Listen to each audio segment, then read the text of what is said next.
احنا عندنا زي ما هو مكتوب دلوقتي في البطاقة بتاعتنا تمثال من هو تمثال بيطلق عليه راقصة نقادة واحد. وطبعا فترة نقادة واحد دي متعارف عليه ان هي بتبتدي من 3900 ل 3600 قبل الميلاد. الرأس زي ما هنشوف مع بعض على وجه طائر، الذراع والكفين عبارة عن هيئة مركبة بتوحي بجناحي طائر وكفين آدميتين. يعني ايه معنى الكلام ده بقى؟ زي ما هنعرف دلوقتي في الشرح بتاعنا. ادي تمثال بتاعنا اهو، تمثال راقصة نقادة واحد. هتخلي بالك الفنان تعامل مع التمثال ده بمنتهى البراعة، فنان قوي جدا، فنان قدر ان هو يصور شكل فني محترم. في ايه بقى؟ ان احنا هنا بدأ يعرفني ان القوة المقدسة ده هي عبارة عن قوة بتنتمي لعالم السماء. ازاي الكلام ده؟ انا طالما حطيت الشكل ده على شكل وجه طائر ومش جاي صدفة. ليه مش جاي صدفة؟ لانه اتكرر في الفن المصري في فترة نقادة واحد. ما اقدرش اقول ان هو جاي صدفة. في رأي شايف ان ده جاي صدفة، ده مش صدفة، مش ممكن. الحاجة التانية، هو كده بيعبر عن طبيعة سماوية للقوة دي.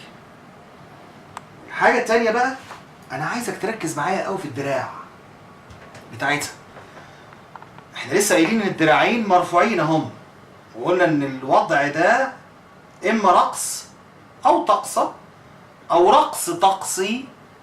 اللي يهمني في الاخر انه لما جه عمل طرف الدراع بان كما لو كان جناح، وهو كان قاصد يعمل كده، قاصد ان هو يخلي لك شكل الدراع كله بالنهاية بتاعته على هيئة جناح. الجناح ده كموتيفة فنية تتوافق مع وجه الطائر عشان يأكد على المعنى الايه؟ المعنى السماوي، القوة الأمومية الأنثوية السماوية. لكن في نفس الوقت قوة الفنان هنا تمثلت في حاجة مهمة، وهي ان احنا لما بصينا للنهايات دي لقينا حاجة مهمة جدا. لقينا بخطوط خفيفة لونها بيضة خفيفة جدا. عمل ايه بقى؟ عمل بالخطوط الخفيفة دي، راح عمل لي خطوط كده خفيفة، او هنقول ان ده شكل النهاية بتاعت الجناح عشان يعرف ان دي ايه؟ دي عبارة عن كف آدمية. الخطوط دي بتفرق ما بين الأصابع. يبقى هو كده جمع في التشكيلة الفنية دي هيئة مركبة. القوة الأمومية السماوية أنا بديلها صفات إنسانية، حتى بيطلق عليها كمصطلح أنسنة. هو إدى هنا سمات إنسانية للقوة دي، وأكد على السمات الإنسانية دي للقوة الأمومية السماوية بأنه زي ما احنا شايفين هنا في المنظر حط لي الصدر رمز الأمومة والعاطفة والحنان والخصوبة. كل الحاجات ده اهي برضو دي سمات ايه؟ مستوحاة من المجتمع الإنساني، بالذات من الأم الإنسانية. عشان كده احنا هنا بنقول بقى ان الهيئة المقدسة الأمومية في نقادة واحد هي عبارة عن ايه؟ شكل مركب يجمع ما بين الهيئة الحيوانية أو الطير السماوي والهيئة الإنسانية. احنا لحد دلوقتي مش قادرين نديلها اسم. هي أكيد كان ليها اسم بس احنا مش عارفينه. في نفس الوقت هو نفسه الوعي بتاعه ما كانش لسه وصل لمرحلة إنه يديلها اسم واضح. وده اللي خلى علماء فيما قبل التاريخ يشوفوا ان انا هنا بكلم في شكل مجرد يا دوبك انا بس بتعرف على ملامح القوة الايه؟ الأمومية السماوية دي.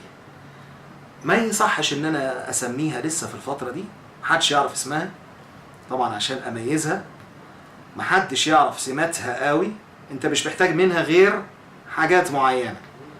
وفي نفس الوقت زي ما انت شايف هنا اهو، هتلاحظ ان هو جه ادى فوق لون احمر ولون ابيض تحت. دي كانت حاجة مميزة جدا في الهيئة دي، في نقادة واحد، في كل الوضع بتاع الهيئة الأمومية الراقصة أو اللي بترفع دراعيها الأعلى، دايما الهيئة دي تطلع لك كده في نقادة واحد. كان نموذج فني متعارف عليه بالقواعد دي، وهو إن الشكل العلوي ياخد اللون الأحمر، أكسيد الحديد الأحمر، والشكل السفلي بتاعها ياخد اللون الأبيض.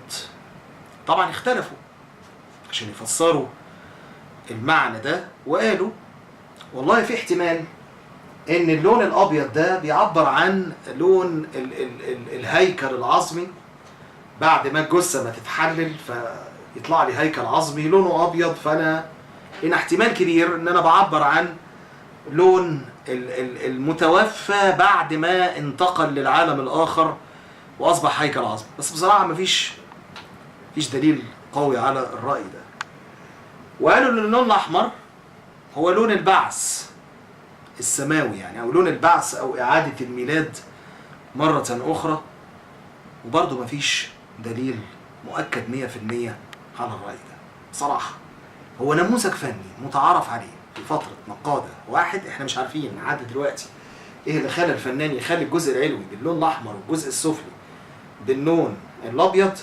بس من المؤكد حاجة بقى مهمة، وهي لو خدت بال حضرتك ان الجزء السفلي ده هنا بقى ما ميزش حاجه بقى، لا حط لي خط في النص عشان يفصل بين الرجل اليمين والرجل الشمال، ولا ده عملها ازاي هيئه مثلثه وبتنتهي بطرف سفلي في النهايه عشان يثبتها في حاجه. يعني بمعنى ادق ده احتمال كبير يكون تميمه كبيره في الحجم، او احتمال برضو يكون تمثال مقدس كان بيتوضع في مكان ما، في مقصورة، في معبد صغير بتتثبت على حاجة. ده كان شكل مقدس معروف في فترة نقادة واحد.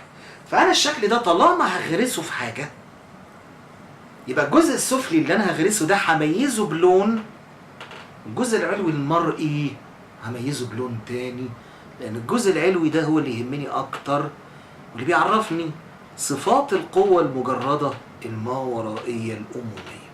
فتعارف مجتمع نقادة إن إحنا هنقسم التمثال المقدس بتاعنا ده لجزئين، وده السبب اللي خلاه يطلعه بالشكل ده. يهمني في الشكل ده كالعادة لموضوعنا النهاردة اللي إحنا بنمهد ليه، وهو برضو كالعادة رفع الدراعين لأعلى، عشان نشوف يعني هل القوة الملكية دي جت مرة واحدة ولا ليها جذور قبل كده.